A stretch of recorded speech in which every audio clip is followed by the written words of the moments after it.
Il existe un schéma de transmission de la richesse héréditaire que la plupart des gens ignorent. Devenir riche est difficile. Conserver sa fortune pendant une génération l'est encore plus. La maintenir pendant 5 générations relève presque de l'impossible. En 1973, lors d'une réunion de famille rassemblant 120 descendants Vanderbilt, aucun n'était millionnaire. Les Vanderbilt, autrefois la famille la plus riche d'Amérique, ont fait faillite en seulement 3 générations. C'est le schéma habituel. La richesse se crée en une génération, puis se perd en 3. Mais une famille a dérogé à cette règle. Une famille riche, non pas pendant 3 générations, mais pendant 8. Non pas pendant 50 ans, mais pendant 210 ans. Non pas dans un seul pays, mais simultanément dans 5, les Rothschild. En 1815, les 5 filles Rothschild contrôlaient plus de richesses que n'importe quelle famille royale d'Europe. En 1850, ils étaient considérés comme la 6e puissance européenne, aux côtés de la Grande-Bretagne, de la France, de l'Autriche, de la Prusse et de la Russie. Non pas un pays, mais une famille. En 1900, les Rothschild étaient encore la famille la plus riche du monde. En 2025, après 2 guerres mondiales, la Grande Dépression, le communisme, le fascisme, l'hyperinflation et 8 générations, la fortune des Rothschild était toujours estimée entre 400 milliards et 1000 milliards de dollars, répartis entre des centaines de descendants. Personne ne connaît le chiffre exact, car contrairement aux Vanderbilt, qui ont tout perdu, ou aux Rockefeller, qui ont progressivement dilué leur fortune, les Rothschild ont maîtrisé ce qu'aucune autre famille n'a pu faire, l'art de rester invisible tout en conservant leur richesse. Ils ont la capacité de transmettre le pouvoir de génération en génération sans en perdre le contrôle. La capacité de survivre à toutes les crises financières, à toutes les guerres, à toutes les révolutions pendant plus de 2 siècles. Voici l'histoire de la façon dont une famille est devenue la plus riche de l'histoire.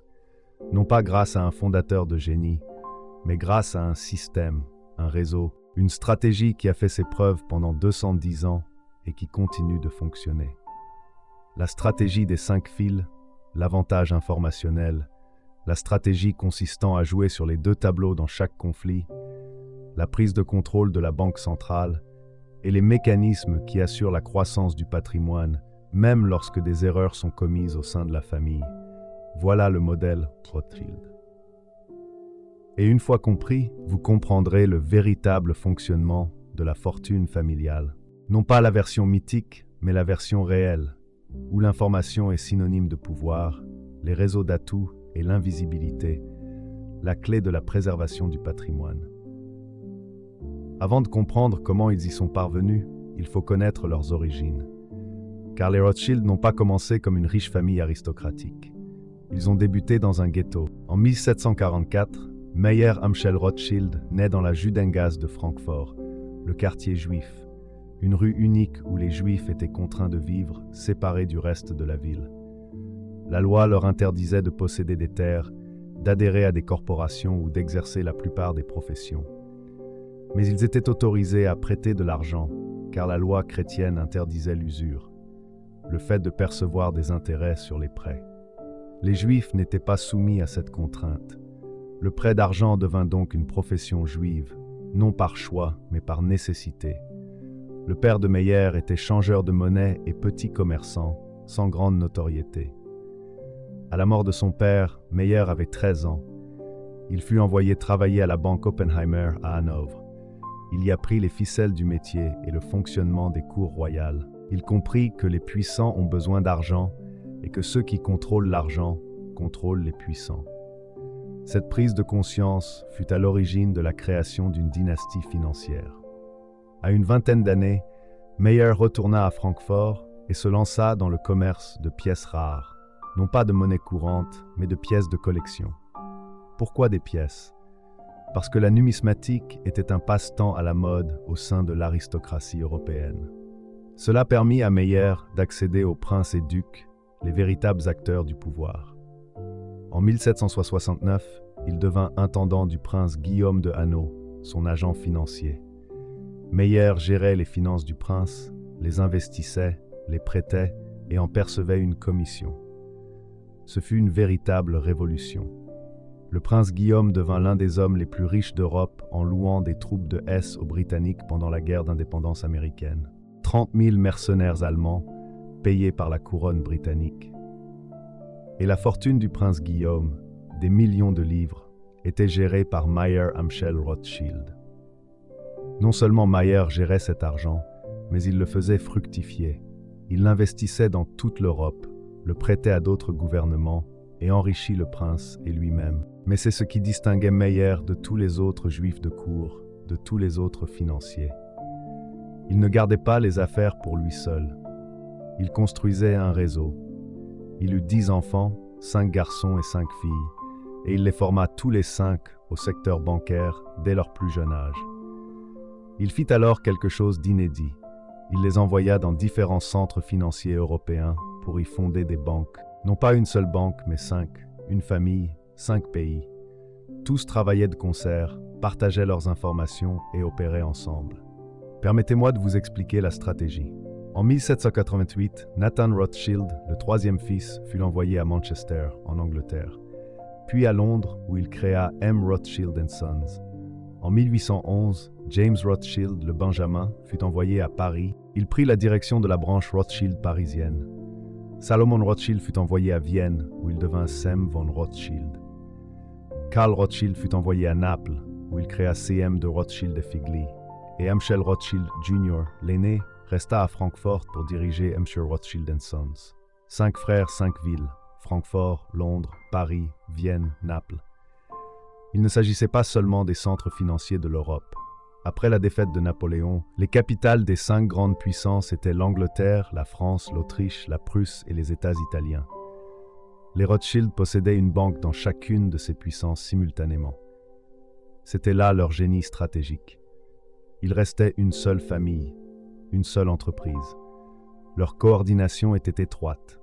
Si le gouvernement britannique avait besoin d'un prêt, Nathan, à Londres, pouvait l'obtenir. Mais les fonds provenaient souvent de Salomon, à Vienne, ou de James, à Paris. Si l'empereur d'Autriche avait besoin de financement, Salomon pouvait le lui fournir, grâce aux fonds de Nathan à Londres.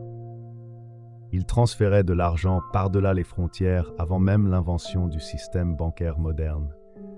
Il pouvait financer n'importe qui. Grâce à leurs liens familiaux dans chaque capitale, ils disposaient d'informations exclusives, informations politiques, militaires et économiques. À une époque où la communication était aussi rapide que le vent, les Rothschild possédaient un réseau de communication privée plus performant que celui de n'importe quel gouvernement. Ils utilisaient des pigeons voyageurs, des bateaux express et du courrier crypté.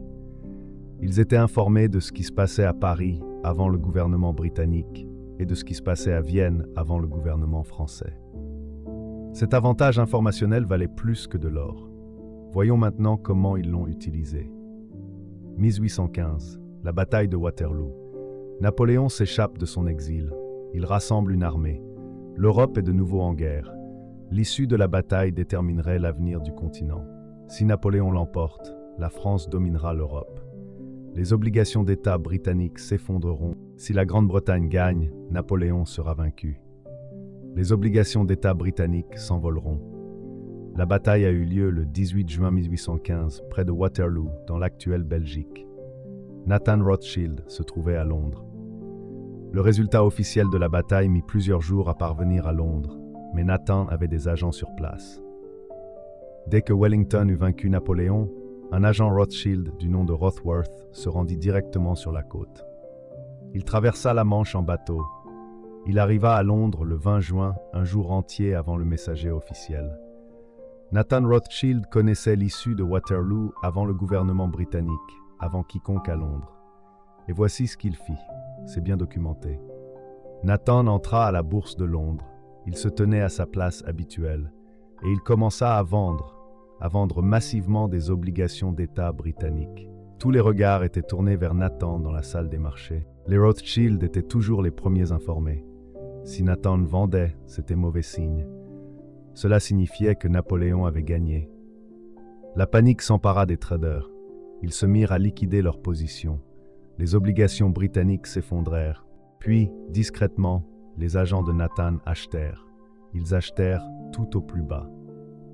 Lorsque la nouvelle de la victoire de Wellington tomba le lendemain, les obligations britanniques s'envolèrent. Nathan avait acheté au plus bas. Il gagna entre 1 et 20 millions de livres sterling sur cette seule opération. Le chiffre exact est sujet à controverse, mais cela suffit à faire de Nathan Rothschild l'homme le plus riche d'Angleterre du jour au lendemain. Et cela prouva une chose, l'information valait plus que les armées. Nous étions en 1815. Cet événement unique, l'affaire de Waterloo, rendit le nom des Rothschild légendaire. Mais ce n'était pas de la chance, c'était le système. Un réseau de 5 frères, un avantage informationnel et la capacité d'agir plus vite que les gouvernements. Et ils continuèrent à l'utiliser pendant des décennies. Après la défaite de Napoléon, l'Europe devait se reconstruire. Les gouvernements durent emprunter des sommes colossales pour financer leurs armées, rembourser leurs dettes de guerre et reconstruire leurs infrastructures. Les Rothschild financèrent tout cela, le gouvernement britannique, l'empereur d'Autriche, le roi de Prusse, la monarchie française et même le Vatican. De 1815 à 1850, les Rothschild organisèrent des prêts se chiffrant en centaines de millions de livres sterling. Ils ne se contentèrent pas de prêter de l'argent, ils devinrent incontournables. Tout gouvernement européen en manque de fonds s'adressait aux Rothschild. Ils avaient la capacité de lever des capitaux auprès de nombreux pays simultanément, disposaient d'un vaste réseau et jouissaient d'une excellente réputation. Ils étaient toujours remboursés. C'est ainsi qu'ils garantissaient ces remboursements. Ils contrôlaient également les recettes fiscales. Si l'Autriche empruntait, les Rothschild contrôlaient les tarifs douaniers autrichiens jusqu'au remboursement intégral de la dette. Si Naples empruntait, ils contrôlaient la taxe sur le tabac. Ils ne faisaient pas confiance au gouvernement pour rembourser leurs dettes de leur plein gré. Ils contrôlaient les recettes fiscales. C'est ainsi qu'on reste riche. On ne compte pas sur le paiement, on s'assure d'être payé, on s'assure qu'il n'est pas le choix. Laissez-moi vous montrer l'ampleur réelle du phénomène. En 1825, Nathan Rothschild à Londres était devenu plus puissant que la Banque d'Angleterre. Cette année-là, l'Angleterre était confrontée à une grave crise financière. Les banques faisaient faillite. La panique gagnait du terrain. La Banque d'Angleterre était à court d'or. Le gouvernement avait besoin d'un prêt d'urgence colossal pour stabiliser le système bancaire. Ils se sont tournés vers Nathan Rothschild. Nathan a obtenu un prêt de 10 millions de dollars, une somme absolument astronomique pour l'époque, équivalente à plus d'1 milliard de dollars aujourd'hui. Il a réuni les fonds en coordonnant ses efforts avec ses frères à travers l'Europe. De l'or a été expédié de Paris, de l'argent de Vienne et des lettres de change de Francfort. En quelques semaines, la crise était résolue. Le gouvernement britannique appelait Nathan commandant en chef de la Cité de Londres. Non pas un banquier, mais un commandant en chef, car c'était bien ce qu'il était. Il contrôlait les capitaux.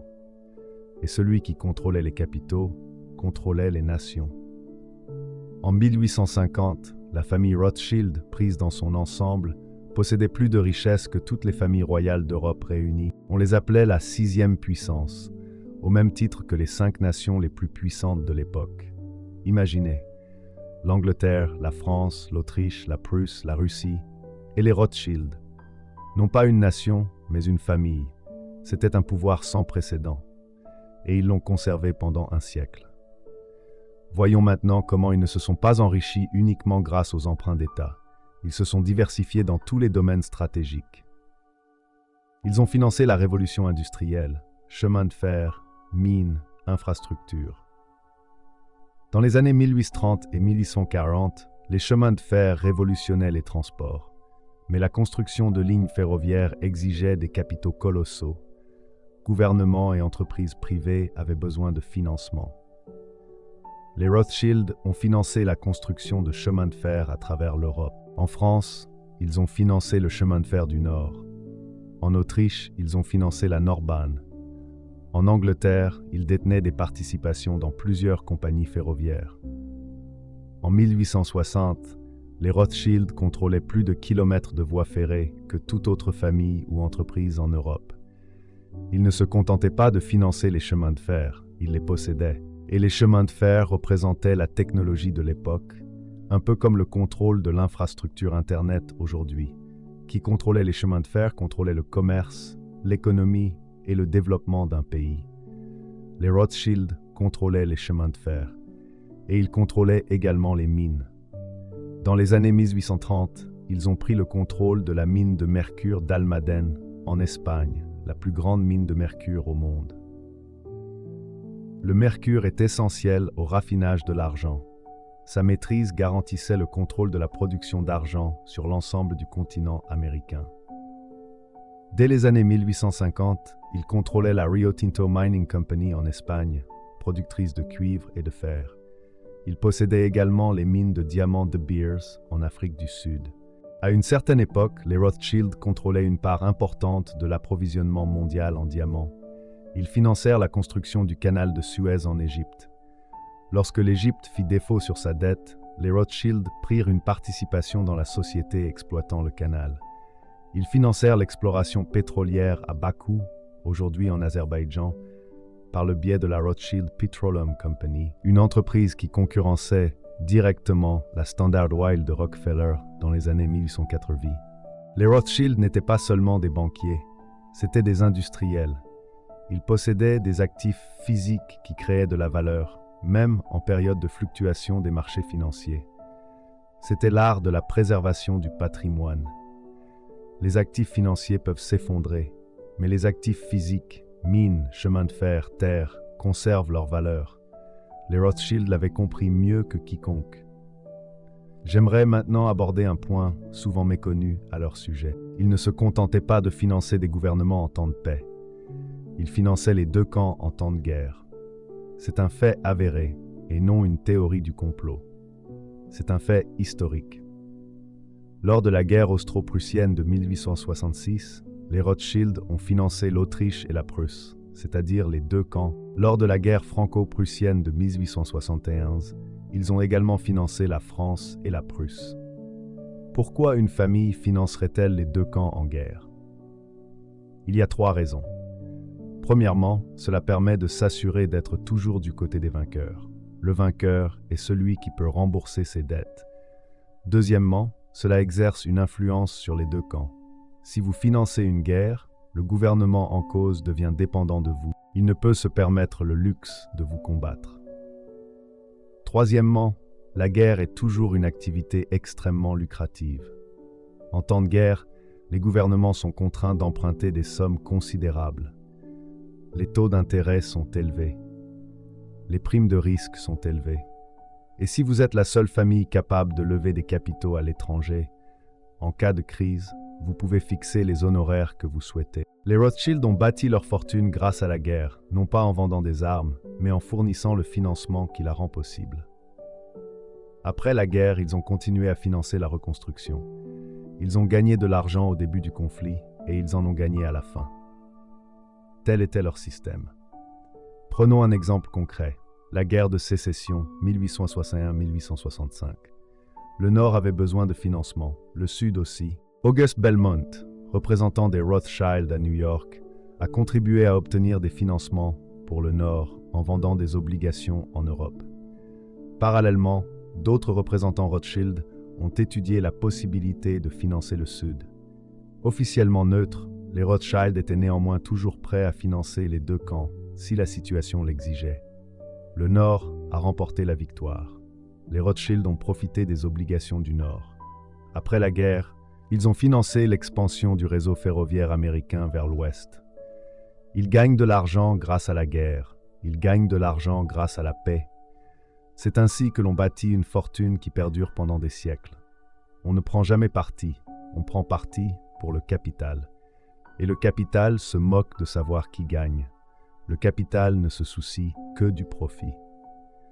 Permettez-moi maintenant de vous expliquer l'élément le plus important du système Rothschild. Pourquoi ont-ils conservé leur fortune alors que tant d'autres familles ont tout perdu? Tout repose sur la structure familiale et les règles. Mayer Amschel Rothschild, le fondateur, a établi les règles que la famille a suivies pendant des générations. Première règle, toutes les décisions commerciales importantes doivent être prises avec le consensus des frères. Aucun fils n'est autorisé à prendre des décisions qui affectent toute la famille. Cela empêche un individu de nuire au patrimoine commun par de mauvaises décisions. Deuxième règle, seuls les fils peuvent hériter et diriger l'entreprise. Cela a permis de concentrer la richesse. Les Vanderbilt ont partagé leur fortune équitablement entre tous leurs enfants. Les Rothschild ont gardé le contrôle sur leurs filles en versant des dots à leurs filles, mais sans leur conférer le pouvoir de gérer l'entreprise.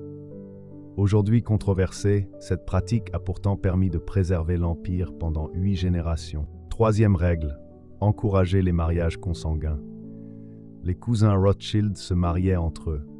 Cela empêchait la richesse de se diffuser hors de la famille et garantissait que les conjoints comprenaient les affaires et leurs règles. Plus de la moitié des mariages Rothschild au XIXe siècle étaient des mariages entre cousins. Avec le temps, cela a entraîné l'apparition de certaines maladies génétiques dans les générations suivantes. Mais cela a aussi contribué à maintenir l'intégrité de la dynastie. Quatrième règle, le secret absolu. Les Rothschild étaient des pionniers du secret financier. Ils ne cherchaient pas à se faire remarquer. Ils ne faisaient pas étalage de leur richesse. Contrairement aux Vanderbilt, qui construisaient de somptueuses demeures et organisaient des fêtes fastueuses, les Rothschild vivaient dans le luxe, mais discrètement. Leur fortune était investie dans les banques, les obligations et les entreprises, et non dans des symboles ostentatoires de luxe. Ce secret les a protégés lors des révolutions, des guerres et des bouleversements sociaux. Lorsque des émeutiers incendiaient des palais, les Rothschild étaient épargnés. Lorsque les gouvernements confisquaient des terres, ils exemptaient souvent les biens des Rothschild, car la famille disposait d'un pouvoir de négociation important. Elle contrôlait les prêts dont l'État avait besoin. Cinquième règle, diversifier ses activités dans de nombreux pays. C'était là tout le génie de la stratégie des 5 fils. Lorsque la France sombra dans la Révolution en 1848, la branche parisienne survécut grâce à la continuité des activités des branches de Londres, Vienne, Francfort et Naples. Lorsque la Première Guerre mondiale détruisit les branches autrichiennes et allemandes, les branches britanniques et françaises survécurent. Si la Seconde Guerre mondiale et l'Holocauste dévastèrent les branches européennes, les branches britanniques et américaines préservèrent en grande partie la fortune familiale. L'effondrement d'un pays ne pouvait anéantir la famille tout entière. Cette résilience était inscrite dans la structure même de l'organisation. Voyons maintenant comment ce système a résisté aux catastrophes historiques. 1848. Des révolutions balayèrent l'Europe, en France, en Autriche, en Prusse, dans les États italiens. Les monarchies furent renversées, les gouvernements s'effondrèrent et l'ordre public fut bouleversé. À court terme, les Rothschild subirent des pertes financières, mais en 2 ans, l'ordre fut rétabli. Et qui finança cette reconstruction? Les Rothschild eux-mêmes. Ils recouvrèrent toutes leurs pertes et les surpassèrent largement. Puis, en 1914-1918, la Première Guerre mondiale éclata. La banque Rothschild de Vienne, Autriche-Hongrie, se trouvait du côté des perdants. Ses actifs furent confisqués et la banque fut contrainte de fermer. La banque Rothschild de Francfort, Allemagne, connut également des pertes. Ses actifs furent gravement endommagés. Mais les banques Rothschild de Londres et de Paris, en Angleterre et en France, les pays victorieux, purent préserver leurs actifs. La famille survécut car elle avait diversifié ses actifs entre les vainqueurs et les vaincus. En 1917, la révolution russe éclata. Les Rothschild avaient d'importants investissements en Russie, des champs pétrolifères à Bakou, des réseaux ferroviaires, des projets miniers. À l'arrivée au pouvoir des bolcheviks, tout fut confisqué. Les Rothschild ont perdu l'équivalent de 50 à 100 millions de dollars américains aujourd'hui. Une perte considérable, mais pas suffisante pour ruiner la famille, car ils possédaient encore d'importants actifs en Angleterre, en France et aux États-Unis. Ils ont absorbé les pertes et ont persévéré. C'est l'essence même de la diversification. On peut perdre 10 à 20% de son patrimoine et survivre, pourvu que les 80 à 90% restants soient protégés. Puis, entre 1929 et 1939, la Grande Dépression et le krach financier mondial ont frappé. Les banques ont fait faillite, des fortunes ont été ruinées. Les Rothschild ont perdu de l'argent, comme tout le monde, Mais ils n'ont pas perdu le contrôle de leur banque principale. N.M. Rothschild à Londres a survécu. Rothschild frère à Paris a survécu. Et lorsque la Seconde Guerre mondiale a éclaté, vous savez qui a financé l'effort de guerre britannique et français? Les Rothschild. Ils ont recouvré une grande partie de leurs pertes dues à la dépression grâce à des emprunts de guerre. 1939-1945, Seconde Guerre mondiale. Les nazis ont spécifiquement ciblé les avoirs juifs. Ils ont confisqué de nombreux biens de la famille Rothschild en Autriche, en Allemagne et en France. Le domaine des Rothschild à Vienne a été saisi par les nazis. Le baron Louis de Rothschild fut capturé en Autriche et retenu contre rançon. La famille dut payer des millions pour le libérer. Les domaines de la branche française furent occupés par les Allemands, mais les branches britanniques et américaines restèrent intactes. Après la guerre, la famille recouvra ses actifs et se reconstruisit. Bien qu'ils n'aient jamais retrouvé leur taille d'avant-guerre en Europe continentale, ils survécurent et au fil des siècles, la survie fut primordiale. L'histoire devient intéressante aujourd'hui, notamment avec l'Empire Rothschild. Beaucoup pensent que la famille a perdu sa fortune au XXe siècle. C'est faux. Ils se sont adaptés. En 1960, les banques Rothschild fusionnèrent. Les branches nationales commencèrent à se coordonner plus formellement. N.M. Rothschild à Londres devint la principale banque. En 1981, le gouvernement socialiste français de Mitterrand nationalisa la banque Rothschild à Paris. La branche française perdit sa banque. Mais 3 ans plus tard seulement, elle fonda une nouvelle banque, Rothschild & Cie. Ils se reconstruisirent à partir de rien. En 2000, la banque française Rothschild était devenue l'une des banques privées les plus rentables d'Europe. Les Rothschild étaient inébranlables. Ils avaient déjà surmonté des épreuves bien plus difficiles. Aujourd'hui, leur activité principale est Rothschild & Co. à Paris et à Londres, l'un des plus importants groupes de conseil financiers indépendants au monde. Ils conseillent leurs clients en matière de fusion-acquisition, de financement d'entreprises et de gestion d'actifs. Leur chiffre d'affaires en 2023 s'élevait à 2,4 milliards de dollars. Il ne s'agit pas d'un héritage ancestral, mais d'une institution financière moderne, performante et très rentable. La famille détient également un important patrimoine privé. Le groupe Edmond de Rothschild, spécialisé dans la banque et la gestion d'actifs, a été fondé en 1953. Les actifs sous gestion dépassent 150 milliards de dollars en 2023. Arete Capital Partners, un fonds d'investissement fondé par Lord Jacob Rothschild, dispose d'une capitalisation de plus de 3 milliards de dollars et investit dans des fonds spéculatifs, le capital investissement et l'immobilier. Il est notamment propriétaire de Waddesdon Manor.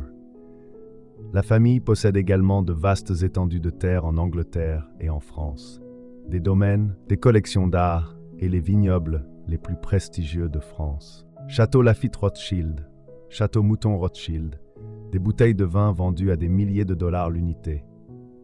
Ce ne sont pas de simples vignobles, ce sont des marques, des actifs de luxe.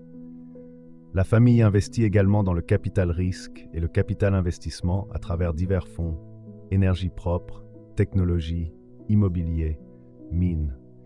Elle ne se contente pas de faire de la banque à l'ancienne, elle investit dans les industries du XXe siècle. Et voici la question que tout le monde se pose. Quelle est la véritable fortune des Rothschild? Personne ne le sait avec certitude, et c'est tout à fait intentionnel. La famille ne publie pas d'état financier consolidé.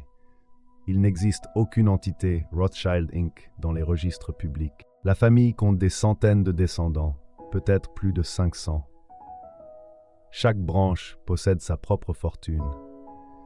Les estimations les plus prudentes évaluent la fortune collective à environ 400 milliards de dollars, en se basant sur les actifs connus, l'accumulation générationnelle et les avoirs publics. Des estimations plus optimistes l'évaluent à 1000 milliards de dollars, voire plus, en tenant compte des actifs dissimulés, des investissements privés et des fiducies non déclarées. La réalité se situe probablement entre ces deux chiffres.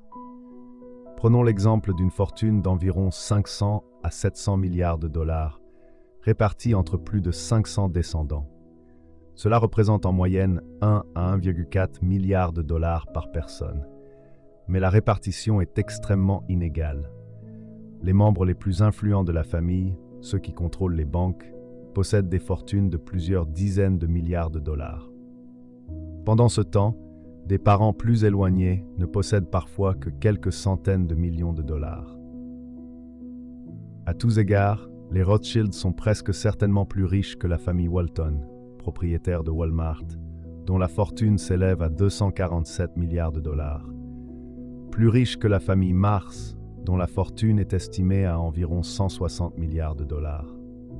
Et peut-être même plus riches que n'importe quelle autre famille au monde. La seule comparaison possible est avec la famille royale saoudienne. La maison des Saouds, dont la fortune est estimée à 1400 milliards de dollars, mais ce montant est réparti entre 15 000 membres. Les Rothschild ont concentré leur fortune entre les mains d'un nombre bien plus restreint de personnes, et ce depuis bien plus longtemps. C'est ce qui rend le suivi de leur patrimoine si difficile. Fiducie, sociétés privées, fondations familiales, actifs offshore.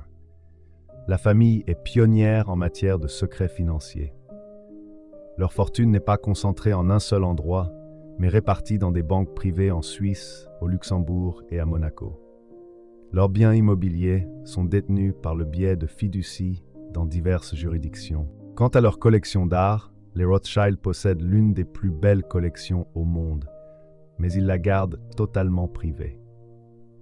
Leurs entreprises sont structurées par le biais de sociétés holding dont les structures de propriété sont difficiles à retracer. Ainsi, lorsqu'on consulte des classements de milliardaires comme celui de Forbes, on y voit rarement les Rothschild. La raison est simple. Ces classements ne prennent en compte que les personnes ayant rendu public leur patrimoine. Si vos actifs sont détenus par des sociétés privées, des fiducies, et répartis entre une vingtaine de membres de votre famille, vous n'apparaîtrez sur aucune liste, et c'est intentionnel. Les Vanderbilt y figuraient, et ont fini par tout perdre. Les Rothschild, eux, n'y sont jamais apparus, et ont tout conservé. Comparons maintenant les Rothschild à d'autres grandes familles pour comprendre la différence. Les Vanderbilt sont devenus riches en une seule génération. Cornelius Vanderbilt, grâce au développement du chemin de fer et du transport maritime dans les années 1870, a bâti une immense fortune. Mais dès la troisième génération, le rythme des dépenses a dépassé celui de la création de richesses. L'entretien de leurs immenses demeures coûtait des millions de dollars par an. Les générations suivantes n'ont pas créé de nouvelles entreprises. Aucun système de fiducie n'existait pour protéger le patrimoine. En 1973, il ne restait plus un seul millionnaire parmi les 120 descendants. Ce fut un échec total en matière de préservation du patrimoine. Les Rockefeller, eux aussi, s'étaient enrichis en une seule génération. John D. Rockefeller, avec Standard Oil au début du XXe siècle, créa le système des trusts pour protéger la fortune. Aujourd'hui, le patrimoine familial total s'élève à environ 11 milliards de dollars, répartis entre plus de 200 descendants. Il s'agit d'un cas réussi de préservation du patrimoine, mais avec dilution. Chaque génération reçoit moins que la précédente. Cette dynastie financière est en déclin. Ils sont toujours riches, mais leur fortune ne s'accroît plus. Les Rothschild se sont enrichis en 2 générations, Mayer Amschel Rothschild et ses 5 fils de 1800 à 1850. Ils ont créé non seulement un trust, mais un réseau financier diversifié, présent dans de nombreux pays, secteurs et classes d'actifs. Ils ont survécu à toutes les crises pendant 210 ans.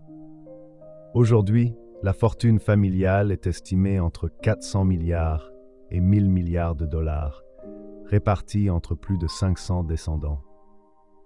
Non seulement ce patrimoine est préservé, mais il ne cesse de croître. Voilà la différence. Et c'est pourquoi les Rothschild réussissent là où d'autres échouent. Ils ne cessent jamais de travailler. Les Vanderbilt prennent leur retraite. La 3e génération ne crée pas de valeur, elle se contente de consommer. Les Rothschild, eux, continuent de bâtir. Chaque génération participe à l'entreprise familiale ou lance de nouveaux projets. Ils ont investi dans des secteurs comme la banque, les mines, le vin et l'énergie. Ils se sont toujours adaptés à l'évolution du marché. Ils se sont diversifiés à l'international. Les Vanderbilt étaient uniquement présents aux États-Unis. Lorsque l'Amérique a sombré dans la crise, ils n'avaient aucun refuge. Les Rothschild étaient présents en Europe, aux États-Unis, puis dans le monde entier. Lorsqu'un pays s'effondrait, une autre branche prenait le relais. Ils ont toujours cultivé la discrétion. Les Vanderbilt affichaient leur richesse au grand jour. Ils ont fait construire les plus grandes demeures, organisé les fêtes les plus fastueuses et se sont exposés aux attaques. Les Rothschild étaient secrets. Ils ont certes construit de magnifiques propriétés, mais sans ostentation. Ils valorisaient la discrétion, et la discrétion protégeait leur patrimoine. Ils ont conservé le contrôle familial. Chez les Rothschild, certains membres géraient directement les banques et les entreprises. Les Vanderbilt externalisaient la gestion à des personnes extérieures, qui souvent la géraient mal ou en tiraient profit. Les Rockefeller employaient des gestionnaires professionnels. Les Rothschild, eux, employaient des membres de la famille. Voilà la différence. Lorsqu'une famille contrôle une entreprise, sa vision est toujours à long terme. Elle ne sacrifie jamais ses intérêts à long terme pour des profits à court terme. Parlons maintenant des théories du complot. Car les Rothschild ont fait l'objet de plus de théories du complot que toute autre famille dans l'histoire. Certains prétendent qu'ils contrôlent toutes les banques centrales. C'est totalement faux. Les Rothschild ne contrôlent ni la Réserve fédérale, ni la Banque d'Angleterre, ni la Banque centrale européenne. C'est vrai. En 1825, Nathan Rothschild a contribué à stabiliser la Banque d'Angleterre. Il est vrai qu'au XIXe siècle, les Rothschild ont largement financé des gouvernements, mais ils ne contrôlent pas les banques centrales aujourd'hui. Les banques centrales sont des institutions étatiques. Les Rothschild ont une influence comme toute grande institution financière, mais ils ne la contrôlent pas. Certains prétendent que les Rothschild ont déclenché des guerres par appât du gain. C'est une exagération. Les Rothschild ont-ils financé les deux camps lors de certaines guerres du XIXe siècle? Oui, cela est documenté, mais rien ne prouve qu'ils aient déclenché des guerres. Les gouvernements ont déclenché des guerres pour des raisons politiques. Les Rothschild se sont contentés de les financer.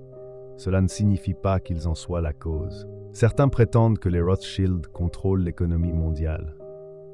C'est également une exagération. Font-ils partie des familles financières les plus puissantes? Oui. Possèdent-ils des actifs dépassant les 500 milliards de dollars et exercent-ils une grande influence? Oui. Contrôlent-ils l'économie mondiale? Non. Il existe d'autres familles puissantes, les Walton, Mars, Koch. Il y a les fonds souverains comme ceux de la Norvège, de l'Arabie Saoudite et des Émirats Arabes Unis. Il y a les milliardaires de la tech, Musk, Bezos, Gates. Les Rothschild sont puissants, mais pas omnipotents. Pourquoi les théories du complot ciblent-elles les Rothschild? Il y a 3 raisons. Premièrement, l'antisémitisme. Les Rothschild sont juifs et pendant des siècles, les juifs ont été tenus responsables des difficultés financières, même lorsqu'ils n'y étaient pour rien. La propagande nazie les a spécifiquement ciblés, les présentant comme des symboles de la mainmise juive sur la finance. Cet héritage toxique perdure. Deuxièmement, le secret. Les Rothschild tiennent à leur vie privée. Ils ne donnent pas d'interviews. Ils ne publient pas de chiffres concernant leur fortune. Ce secret crée un vide informationnel que certains comblent par des théories. Troisièmement, ils étaient extrêmement puissants. Au XIXe siècle, la famille Rothschild finançait des gouvernements et exerçait une influence considérable sur la vie politique. C'est ce pouvoir historique qui est exagéré et perpétué par les théories du complot moderne, lesquelles prétendent que les Rothschild conservent le même niveau de contrôle. Ce qui est faux. Mais ce contexte historique rend ces théories plausibles aux yeux de ceux qui ne font pas leurs propres recherches. Voici ce qu'il en est des Rothschild aujourd'hui. Ils font partie des familles les plus riches du monde, probablement parmi les 3 premières. Ils contrôlent des sociétés de conseil financier et de gestion d'actifs très rentables. Ils exercent une influence considérable sur les marchés financiers et les finances publiques en Europe. Ils disposent de relations politiques, notamment en Grande-Bretagne et en France. Ils investissent dans les industries modernes, technologie, énergie propre, immobilier. Ils possèdent des collections d'art privées et de vastes domaines. Ils font de généreux dons à des œuvres caritatives et des institutions culturelles. Ils attachent une grande importance au secret et à la discrétion. Ils continuent de respecter les règles de gouvernance familiale, privilégiant la préservation du patrimoine à long terme plutôt que la consommation à court terme. Voilà tout. Ils sont extrêmement riches. Ils ont un poids financier considérable. Ils sont discrets, mais ils ne dirigent pas le monde depuis une pièce secrète. Analysez leur modèle. Le modèle Rothschild d'accumulation de richesses intergénérationnelles. Tout d'abord, il repose sur un avantage informationnel. Au XIXe siècle, les Rothschild possédaient le réseau de communication le plus rapide d'Europe. Aujourd'hui, l'information circule instantanément, mais ils conservent un avantage. Cet avantage réside dans leur accès à des informations privilégiées sur les transactions d'entreprise, les finances publiques et les marchés financiers. Ils conseillent les gouvernements et les entreprises. Ils sont informés avant même que le grand public ne le sache. C'est une version moderne de cet avantage ancestral. Deuxièmement, la diversification à travers de nombreux pays et secteurs d'activité. Il ne faut jamais concentrer son patrimoine dans un seul pays ou une seule classe d'actifs. Les Rothschild ont tiré les leçons de cette expérience au XIXe siècle et appliquent cette stratégie encore aujourd'hui. Ils possèdent des banques dans de nombreux pays. Ils investissent dans le vin, l'immobilier, les mines, l'énergie et la technologie. Si un secteur s'effondre, d'autres prendront le relais. Troisièmement, le maintien du contrôle familial. Ne cédez pas le pouvoir à des tiers. Des membres de la famille Rothschild dirigent encore des banques et des sociétés d'investissement clés. Des gestionnaires professionnels apportent leur aide, mais la famille prend les décisions finales. Cela garantit une vision à long terme. Les intervenants extérieurs sont souvent axés sur les gains à court terme. Les familles, quant à elles, sont optimisées pour préserver le patrimoine sur plusieurs générations. Quatrièmement, la discrétion est de mise. Ne faites pas étalage de votre richesse. Ne vous exposez pas. Les Rothschild ne participent pas à la télé-réalité. Ils ne publient rien sur leur fortune sur les réseaux sociaux. Ils possèdent de magnifiques propriétés, mais ne recherchent ni le plus grand yacht, ni les fêtes les plus fastueuses. La discrétion les protège de l'envie, des poursuites judiciaires, des confiscations gouvernementales et des enlèvements. La richesse attire les prédateurs. La discrétion les tient à distance. Cinquièmement, l'utilisation de fiducies et de structures juridiques est essentielle. Les Rothschild ont été des pionniers dans l'utilisation des fiducies pour transmettre le patrimoine d'une génération à l'autre sans imposition. Ils utilisent des fiducies pour préserver les œuvres d'art et les biens caritatifs. Ils utilisent des sociétés holding pour gérer les actifs commerciaux. Ils structurent leurs opérations afin de minimiser les impôts et de maximiser le contrôle sur plusieurs générations. C'est également la stratégie des Rockefeller, mais les Rothschild l'ont mise en œuvre en premier. Sixièmement, traversez la crise sans broncher. Gardez votre calme. Les Rothschild ont survécu aux guerres napoléoniennes, aux révolutions de 1848, à la Première Guerre mondiale, à la Révolution russe, à la Grande Dépression, à la Seconde Guerre mondiale, à l'Holocauste, aux nationalisations et à toutes les crises financières qui ont suivi. Comment? Grâce à la diversification, à la liquidité et à la patience. Lorsque les actifs devenaient bon marché en période de crise, ils achetaient. Lorsque les marchés se redressaient, ils en profitaient. C'est ainsi que les crises se transformaient en opportunités. À présent, analysons les chiffres pour mesurer l'ampleur de cette accumulation. Supposons qu'en 1850, les Rothschild possédaient 100 millions de dollars, une estimation prudente basée sur les archives historiques. C'est le point de départ. Si ce patrimoine a cru de 7% par an, un taux raisonnable pour un portefeuille diversifié, quelle serait sa valeur dans 175 ans?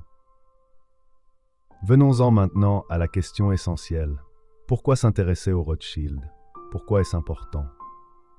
Parce que l'histoire des Rothschild révèle le fonctionnement réel du système financier mondial et non sa description dans les manuels.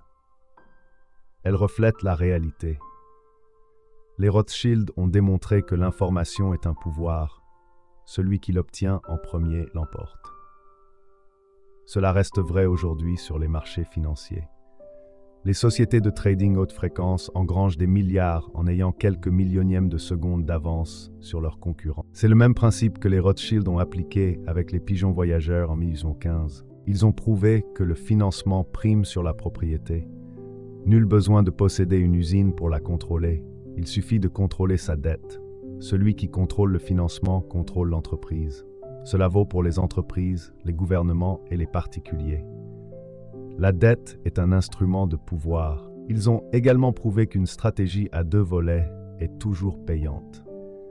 Financer plusieurs parties à un même conflit ou une même transaction, c'est la garantie de gagner. C'est ainsi que fonctionnent les banques modernes. Elles prêtent à des entreprises concurrentes. Ils financent des OPA des deux côtés. Peu leur importe le vainqueur. Seuls les honoraires comptent, et ils ont prouvé que les crises créent des opportunités. Les Rothschild ont bâti l'essentiel de leur fortune initiale pendant les guerres napoléoniennes. Ils ont étendu leur influence lors des révolutions et des crises économiques. Quand la panique s'installe, ceux qui ont du capital et de la patience amassent des fortunes. C'est le principe du capital investissement aujourd'hui. Acheter des actifs en difficulté pendant une crise, puis les revendre lorsque le marché se redresse. Les Rothschild ont établi la formule. Ils ont prouvé que le secret est la clé de la préservation du patrimoine. Les familles qui étalent leur richesse la perdent, comme les Vanderbilt. Celles qui la préservent la conservent, comme les Rothschild. C'est pourquoi les milliardaires modernes accordent une importance croissante à la confidentialité. Ils ont tiré les leçons des Rothschild. Ils ont également prouvé que les réseaux sont plus précieux que le génie individuel. Le succès des Rothschild ne s'explique pas par le fait que Mayer Amschel Rothschild était l'homme le plus intelligent de son temps. Leur succès est dû à la collaboration étroite de leurs 5 fils, répartis dans 5 pays différents. L'effet de réseau engendre un pouvoir supérieur. C'est ainsi que fonctionne l'élite mondiale aujourd'hui. Davos, Bilderberg, les réseaux secrets où circulent les informations et où se concluent les accords. Les Rothschild ont été les pionniers de ce modèle. Ils ont également démontré que la structure familiale détermine la capacité à préserver son patrimoine. Les règles relatives à l'héritage, au contrôle des entreprises et à la répartition des richesses sont plus importantes que le capital de départ. Les Rothschild avaient des règles, les Vanderbilt non. C'est pourquoi l'une est encore riche et l'autre non. Et c'est une leçon pour quiconque souhaite bâtir un héritage. Vous ne deviendrez pas un Rothschild. Vous ne deviendrez probablement même pas un Rockefeller. Mais vous pouvez tirer des enseignements des modèles qu'ils ont mis en place. Premièrement, l'information est un pouvoir. Informez-vous, lisez, étudiez, comprenez tout avant les autres. Cela crée un avantage. Deuxièmement, diversifiez vos investissements, si possible à l'international, sinon, au moins dans différentes classes d'actifs. Ne mettez pas tout dans l'immobilier, les actions ou une seule entreprise. Diversifiez vos risques.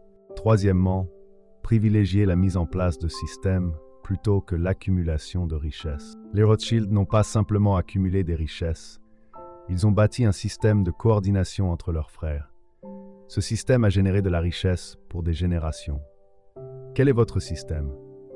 Quatrièmement, la discrétion est votre protection. Ne vous vantez pas. Ne faites pas étalage de votre richesse. Ceux qui étalent leur richesse sont des cibles. Celui qui le conserve est en sécurité. Cinquièmement, préparez-vous à une crise. Préservez votre liquidité. Constituez des réserves et n'investissez pas tout lorsque tout est cher. Lorsque la crise surviendra, et elle surviendra toujours, vous serez celui qui achètera au plus bas. Sixièmement, la gouvernance familiale est essentielle. Si vous bâtissez une fortune à transmettre à vos enfants, établissez des règles. Qui contrôle l'entreprise? Qui prend les décisions? Que se passe-t-il si un héritier agit de manière irresponsable? Ces règles empêchent une génération de détruire ce que des générations ont mis des générations à construire. Les Rothschild l'avaient compris en 1810. La plupart des familles ne l'ont toujours pas compris en 2025. C'est pourquoi la plupart des fortunes familiales disparaissent à la 3e génération. Les Rothschild en sont aujourd'hui à leur 8e génération et leur succès se poursuit. Ce n'est pas de la chance, c'est le système. Et voici ce que vous devez comprendre. Les Rothschild ne sont ni des super-héros, ni des génies, et ils ne contrôlent pas le monde depuis un quartier général secret. Il s'agit simplement d'une famille qui a bâti un système en 1810 et l'a appliqué pendant 215 ans. Son efficacité est indéniable. La stratégie des 5 fils, placer chaque membre sur un marché et coordonner leurs actions, est toujours aussi performante. L'avantage informationnel, être informé avant les autres, est toujours aussi efficace. La stratégie de financement, contrôler le capital, c'est contrôler les résultats, est toujours aussi performante. La stratégie de crise, acheter quand les autres paniquent, est toujours aussi efficace. La stratégie de discrétion, préserver son patrimoine en restant silencieux, est toujours aussi efficace. La stratégie de gestion familiale associée aux règles de transmission du patrimoine de génération en génération est toujours aussi performante aujourd'hui. C'est le modèle Rothschild. Et c'est grâce à ce modèle qu'ils ont conservé leur fortune pendant plus de 200 ans à travers 8 générations, 2 guerres mondiales, un holocauste, plusieurs révolutions et d'innombrables crises financières. Ils ont créé un système pérenne, et ce système a permis à la famille d'accumuler plus de 500 milliards de dollars de patrimoine. Voici la famille la plus riche de l'histoire, non pas parce qu'elle est la plus intelligente, mais parce qu'elle applique le système avec une rigueur et une constance exemplaires. 210 ans, 8 générations, 5 pays, des centaines de descendants, ils sont toujours riches, toujours influents et toujours discrets. Voilà la dynastie Rothschild. Si cela modifie votre vision de la préservation du patrimoine et de la stratégie familiale, n'oubliez pas que les Rothschild ne sont pas les seuls à utiliser ce modèle. Tous les ultra-riches utilisent différentes variantes de ce même système. Et comprendre ce système est la première étape. La première étape pour bâtir votre propre système. Les Rothschild ont prouvé que les dynasties familiales sont possibles, que la richesse peut perdurer pendant des siècles avec une structure adéquate.